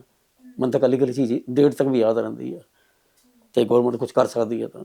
ਕਦੀ ਇਸ ਚੀਜ਼ ਦਾ ਰਿਗਰੈਟ ਨਹੀਂ ਹੁੰਦਾ, ਦੁੱਖ ਤਾਂ ਨਹੀਂ ਹੁੰਦਾ ਵੀ ਜੇ ਪੱਗ ਬੰਨ੍ਹਦੇ ਸੀ ਤਾਂ ਇਹ ਸਭ ਕੁਝ ਹੋਇਆ, ਜੇ ਸਿੱਖ ਨਾ ਹੁੰਦੇ? ਨਹੀਂ, ਉਹ ਤਾਂ ਰੱਬ ਗੁਰੂ ਨੇ ਜਿੱਥੇ ਜਨਮ ਦਿੱਤਾ ਉੱਥੇ ਹੀ ਰਹੇ ਆ, ਬੱਚਿਆਂ ਨੂੰ ਵੀ ਸਮਝਾਇਆ, ਬਾਕੀ ਤਾਂ ਫਿਰ ਆਪਣੀ ਆਪਣੀ ਸੋਚ ਹੈ। ਮਤਲਬ ਤੁਸੀਂ ਸਿੱਖ ਹੋ ਕੇ ਖੁਸ਼ ਹੋ, ਹਾਲਾਤ ਜੋ ਵੀ ਹੋਣ, ਜੋ ਵੀ ਹੋਇਆ ਹੋਵੇ, ਬਿਲਕੁਲ ਬਿਲਕੁਲ ਪਰ ਆਪਣੀ ਸਿੱਖੀ ਤੋਂ ਤੁਸੀਂ ਨਿਰਾਸ਼ ਨਹੀਂ ਹੋ? ਬੱਚਾ ਵੀ 4 ਵਾਰੀ ਅਰਦਾਸ ਕਰਕੇ ਗੁਰਦੁਆਰਾ ਸਾਹਿਬ ਮੱਥਾ ਟੇਕ ਉਸ ਤੋਂ ਬਾਅਦ ਜਾਂਦਾ, ਚਾਹੇ ਮੋਨਾ ਹੀ ਹੈ, ਦਿਲੋਂ ਪੂਰਾ ਰੱਬ ਵਾਲਾ ਹੈ, ਪੂਰੀ ਮਾਂ ਬਾਪ ਦੀ ਇੱਜ਼ਤ ਕਰਦਾ ਹੈ, ਪੂਰੀ ਮਾਂ ਬਾਪ ਦੀ ਇੱਜ਼ਤ ਕਰਦਾ ਹੈ, ਦੁੱਖ ਸੁੱਖ ਸਾਡਾ, ਬਿਮਾਰੀ ਠਮਾਰੀ ਸਭ ਦੇਖਦਾ ਹੈ। ਬੱਚੇ ਦੇ ਅੱਛੇ ਸੰਸਕਾਰ ਹੈ, ਬਾਕੀ ਇਹ ਹੈ ਕਿ ਮਕਾਨ ਨਹੀਂ ਬਣਾ ਸਕਿਆ ਵਿਚਾਰਾ, ਦੁੱਖ ਹੈ। ਮੈਡਮ ਨੇ ਫਿਰ ਫਾਈਨੈਂਸ਼ਲੀ ਕਿਸ ਤਰ੍ਹਾਂ ਤੁਹਾਡੀ ਹੈਲਪ ਕੀਤੀ? ਤੁਹਾਨੂੰ ਦੱਸਿਆ ਤਾਂ ਵੀ ਕਮੇਟੀਆਂ ਪਾਈਆਂ ਸਿਸਟਮ ਜਿਹੜੇ ਮੈਂ ਟੀਚਰ ਤੁਹਾਨੂੰ ਦੱਸਿਆ ਨਾ, ਮੈਂ ਮਤਲਬ ਮਾਸਟਰਸ ਇਨ ਇੰਗਲਿਸ਼ ਕੀਤਾ ਤੇ ਮੇਰੇ ਕੋਲ ਸਪੋਕਨ ਇੰਗਲਿਸ਼ ਵਾਸਤੇ, ਬਟ ਤੁਹਾਨੂੰ ਪਤਾ ਹੀ ਹੈ ਘਰਾਂ ਦੇ ਵਿੱਚ ਕਿੰਨੀ ਫੀਸ ਹੁੰਦੀ ਦਿੰਦੇ ਆ ਲੋਕ, ਕੁਝ ਵੀ ਨਹੀਂ ਦਿੰਦੇ। ਔਰ ਮੇਰੇ ਕੋਲ ਇੰਨਾ ਕੁਝ ਸੀ ਨਹੀਂ ਕਿ ਮੈਂ ਆਪਣੇ ਕੋਈ ਅਕੈਡਮੀ ਸੈਟਅਪ ਕਰ ਲਵਾਂ। ਕੁਛ ਸਿਸਟਰ ਵਗੈਰਾ ਦੀ ਵੀ ਹੈਲਪ ਹੋ ਗਈ ਸੀ, ਮੇਰੀ 5 ਸਿਸਟਰਾਂ ਵੱਡੀ, ਮੈਰਿਜ ਵੇਲੇ ਫਿਰ ਅਗਲਾ ਕਰਦਾ ਹੀ ਹੈ ਜੀ। ਫਿਰ ਕੁੜੀਆਂ ਵੀ ਆਈਆਂ ਤਾਂ ਉਸ ਟਾਈਮ ਰਲ ਮਿਲ ਕੇ ਹੋ ਗਿਆ ਸੀ, ਫੈਮਿਲੀ 'ਚ ਬਣੀ ਬਣਾਈ ਸੀ, ਕਿਸੇ ਨਾਲ ਕਦੇ ਬੇਕਾਰ ਹੀ ਨਹੀਂ ਸੀ, ਫੈਮਿਲੀ ਦੀ ਹੈਲਪ ਨਾਲ ਕੰਮ ਹੋ ਗਿਆ ਸੀ। ਤੁਹਾਡੇ ਤੇ ਬੱਚੇ ਮਾਤਾ ਪਿਤਾ ਦੀ ਡੈਥ ਕਿਵੇਂ ਹੋਈ? ਤੁਹਾਡੇ ਮਾਤਾ ਪਿਤਾ ਦੀ ਮੈਮ ਨੇ ਤਾਂ ਦੱਸਿਆ ਕਿ ਟਰੋਮਾ ਹੋ ਗਿਆ। ਨੋਰਮਲੀ ਗਏ ਇਹ ਕਿ ਇਹ ਸਦਮਾ ਤਾਂ ਸੀਗਾ ਹੀ ਸੀਗਾ, ਬਾਕੀ ਇਹ ਕਿ ਬਿਮਾਰੀਆਂ ਤਾਂ ਫਿਰ ਇਹ ਸਦਮੇ ਹੋਣਗੇ ਤੇ ਬਿਮਾਰੀਆਂ ਹੋਣਗੀਆਂ ਜੀ, ਬਿਮਾਰੀਆਂ ਨਾਲ ਹੀ ਗਏ। ਕਿੰਨੇ ਸਾਲ ਹੋ ਗਏ ਉਹਨਾਂ ਦੀ ਡੈਥ ਨੂੰ? ਫਾਦਰ ਨੂੰ 20 ਸਾਲ ਹੋ ਗਏ ਜੀ, ਆਪਣਾ 2004 ਚ ਗਏ ਸੀਗੇ ਜੀ, ਮਦਰ 2013 ਚ ਗਏ ਜੀ, ਫਰਵਰੀ ਚ। ਮਦਰ ਨੂੰ ਵੀ ਸਮਝ ਲਓ ਕਿ 12 ਸਾਲ ਹੋ ਗਏ ਆ ਜੀ, ਇਹ 5 ਫਰਵਰੀ ਨੂੰ। ਗੁੜਗਾਵਾਂ ਦੇ ਵਿੱਚ ਕਦੋਂ ਤੁਸੀਂ ਰਹਿਣਾ ਸ਼ੁਰੂ ਕੀਤਾ, ਜਾਂ ਤੁਹਾਡੀ ਪੈਦਾਇਸ਼ ਉੱਥੇ ਦੀ ਹੀ ਹੈ? ਮੇਰੀ ਜਨਮ ਉੱਥੇ ਹੀ ਹੈ, ਸੋਨਾ ਡਿਸਟ੍ਰਿਕਟ ਗੁੜਗਾਵਾਂ, ਉੱਥੇ ਹੀ ਪੜ੍ਹਿਆ ਜੀ, ਉੱਥੇ ਹੀ ਰਿਹਾ। ਕੀ ਕੁਆਲੀਫਿਕੇਸ਼ਨ ਸੀ ਤੁਹਾਡੀ, ਕੀ ਪੜ੍ਹਾਈ ਕੀਤੀ ਤੁਸੀਂ? ਬੀਕਾਮ ਸੈਕੰਡ ਮੈਂ ਕਲੀਅਰ ਹੈਗਾ, ਬੀਕਾਮ ਫਾਈਨਲ ਕਰ ਰਿਹਾ ਸੀਗਾ ਜਦ ਇੰਦਰਾ ਕਾਂਡ ਹੋਇਆ। ਤੇ ਕਾਲਜ ਤੋਂ ਲੜਕਾ ਹੁੰਦਾ ਸੀ, ਤੂੰ ਕਿੱਥੇ ਪੜ੍ਹਦਾ ਇੱਥੇ, ਵੀ ਨੱਠ ਜਾਏ ਇੱਥੇ। ਫਿਰ ਕੁੱਦ ਆ ਕੇ ਬਚਾ ਕੇ ਪਤਾ ਨਹੀਂ ਕਿੱਥੋਂ ਆਪਣੇ ਚਾਚਾ ਜੀ ਦੇ ਘਰ ਆਇਆ, ਸ਼ਾਮ ਨੂੰ ਫਿਰ ਮੰਮੀ ਪਾਪਾ ਘਰ ਲੈ ਗਏ। ਜੋ ਅਸਲੀਅਤ ਸੀ ਜੀ, ਇਹ ਜਿਹੇ ਹਾਲਾਤ ਸੀਗੇ ਜੀ। ਕਿੰਨੇ ਦਿਨ ਲੁਕਦੇ ਰਹੇ ਉੱਥੇ? ਘੱਟੋ ਘੱਟ 4-5 ਦਿਨ ਤਾਂ ਸੀ ਜੀ।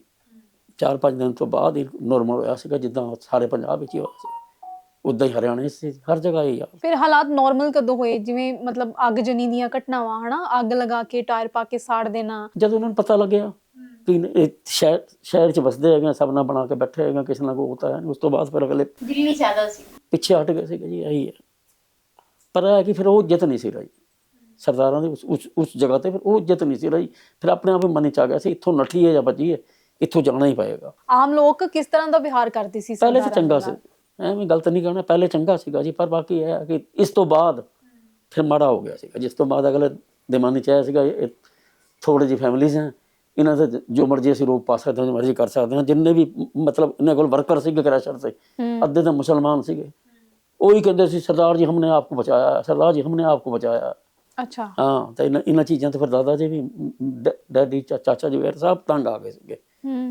ਤੇ ਉਹ ਇੱਕ ਚਾਚਾ ਜੀ ਗੁੜਗਾਵਾਂ ਖਾਸ ਰਹਿੰਦੇ ਸੀ, ਕੋਠੀ ਬਣਾ ਕੇ, ਤੇ ਬੜੀ ਔਖੇ ਬੱਚੇ ਸੀ ਉਹ, ਬੜੇ ਔਖੇ ਬੱਚੇ ਸੀ। ਕਿਸ ਤਰ੍ਹਾਂ ਕੀ ਹੋਇਆ ਸੀ, ਥੋੜਾ ਜਾਣਨਾ ਚਾਹਾਂਗੇ। ਉਹਨਾਂ ਨੂੰ ਮਾਰਨ ਵਾਸਤੇ ਆਏ ਸੀਗੇ ਜੀ, ਉਹਨਾਂ ਦੇ ਕੋਈ ਨਾਲ ਫਰੈਂਡ ਰਹਿੰਦੇ ਸੀ, ਉਹ ਆਪਣੇ ਘਰ ਰਹਿ ਗਏ ਸੀਗੇ ਜੀ, ਕੋਠੀ ਤਾਂ ਸਾੜ ਗਏ ਸੀ, ਇਹ ਬਚ ਗਏ ਸੀ, ਉਹਦੇ ਸੀਗੇ ਨਹੀਂ ਜੀ। ਬਸ ਉਹਨਾਂ ਨੂੰ ਤਾਂ ਆਂਦੀ ਫਿਰ ਕਹਿਤਾ ਸੀ, ਕਹਿੰਦਾ ਵੀ ਚਾਚਾ ਜੀ ਹੁਣ ਤਾਂ ਪੰਜਾਬ ਜਾ ਕੇ ਟੋਕਰੀ ਚੱਕਣੀ ਪਏ, ਇੱਥੇ ਨਹੀਂ ਰਹਿੰਦੇ, ਭੈਣ ਕੁਆਰੀ ਹੈਗੀ, ਇੱਥੇ ਨਹੀਂ ਰਹਿੰਦੇ। ਸੋਰੀ, ਦੋ ਬਾਣਾ ਕੁਆਰੀਆਂ ਹੈਗੇ, ਇੱਥੇ ਨਹੀਂ ਰਹਿੰਦੇ, ਹੁਣ ਤਾਂ ਪੰਜਾਬ ਜਾ ਕੇ ਟੋਕਰੀ। ਪੰਜਾਬ ਹੀ ਇੱਕੋ ਇੱਕ ਸੂਬਾ ਲੱਗਦਾ ਸੀ ਤੁਹਾਨੂੰ ਸੇਫ, ਜਿੱਥੇ ਜਾ ਕੇ ਤੁਸੀਂ ਆਪਣੇ ਆਪ ਨੂੰ ਸੁਰੱਖਿਅਤ ਮਹਿਸੂਸ ਕਰਦੇ? ਹਾਂ ਜੀ, ਹਾਂ ਜੀ। ਮੇਰੇ ਤਾਇਆ ਜੀ ਵੀ ਇੱਥੇ ਆਏ ਸੀ, ਚਾਚਾ ਜੀ ਨੇ ਸਾਡੇ ਇੱਥੇ ਦੁਕਾਨ ਕੀਤੀ ਸੀ, ਡੈਡੀ ਕਹਿੰਦੇ ਜਿੱਥੇ ਮੇਰੇ ਭਰਾ ਗਏ, ਜਿੱਥੇ ਮੇਰੀ ਬਾਵਾਂ ਉੱਥੇ ਜਾਵਾਂਗੇ, ਉੱਥੇ ਹੀ ਆ ਗਏ ਸੀ। ਪਰ ਬੰਦਾ ਇਹ ਸੋਚਦਾ ਜੀ ਆਪਣੀ ਫੈਮਿਲੀ ਹੋਵੇ। ਠੀਕ ਹੈ ਦਵਿੰਦਰ ਜੀ, ਬਹੁਤ ਬਹੁਤ ਸ਼ੁਕਰੀਆ। ਮੈਮ ਤੁਹਾਡਾ ਵੀ ਬਹੁਤ ਬਹੁਤ ਸ਼ੁਕਰੀਆ ਸਾਡੇ ਨਾਲ ਜੁੜਨ ਲਈ। ਸੋ ਇਹ ਸੀ ਅੱਜ ਦੀ ਖਾਸ ਪੇਸ਼ਕਸ਼। ਇਹ ਉਹ ਦਰਦ ਨੇ ਜਿਨ੍ਹਾਂ ਨੂੰ ਅਸੀਂ ਛੇੜਨਾ ਤਾਂ ਨਹੀਂ ਚਾਹੁੰਦੇ, ਪਰ ਨਾ ਚਾਹੁੰਦੇ ਹੋਏ ਵੀ ਕਈ ਵਾਰ ਸਾਨੂੰ ਉਹਨਾਂ ਪਰਿਵਾਰਾਂ ਦੇ ਨਾਲ ਗੱਲਬਾਤ ਕਰਨੀ ਪੈਂਦੀ ਹੈ, ਤੇ ਦੁਬਾਰਾ ਫਿਰ 40 ਸਾਲ ਪਿੱਛੇ ਦੀ ਕਹਾਣੀ ਛੇੜਨੀ ਪੈਂਦੀ ਹੈ। ਤਕਲੀਫ ਜ਼ਰੂਰ ਹੁੰਦੀ ਹੈ, ਪਰ ਹੱਥ ਵਸ ਵੀ ਕੁਝ ਨਹੀਂ, ਕਿਉਂਕਿ ਇਹ ਇਤਿਹਾਸ ਉਹ ਹੈ ਜਿਸ ਨੂੰ ਬਦਲਿਆ ਨਹੀਂ ਜਾ ਸਕਦਾ। ਅੱਜ ਦੀ ਖਾਸ ਪੇਸ਼ਕਸ਼ ਦੇ ਵਿੱਚ ਨਹੀਂ, ਅਗਲੇ ਐਪੀਸੋਡ ਦੇ ਵਿੱਚ ਫੇਰ ਹਾਜ਼ਰ ਹੋਵਾਂਗੇ। ਤਦ ਤੱਕ ਲਈ ਤੁਸੀਂ ਵੇਖਦੇ ਰਹੋ ਸੱਚ ਦਾ ਨਿਰੰਤਰ ਵਹਿੰਦਾ ਦਰਿਆ ਸਤਲੁਜ ਟੀਵੀ।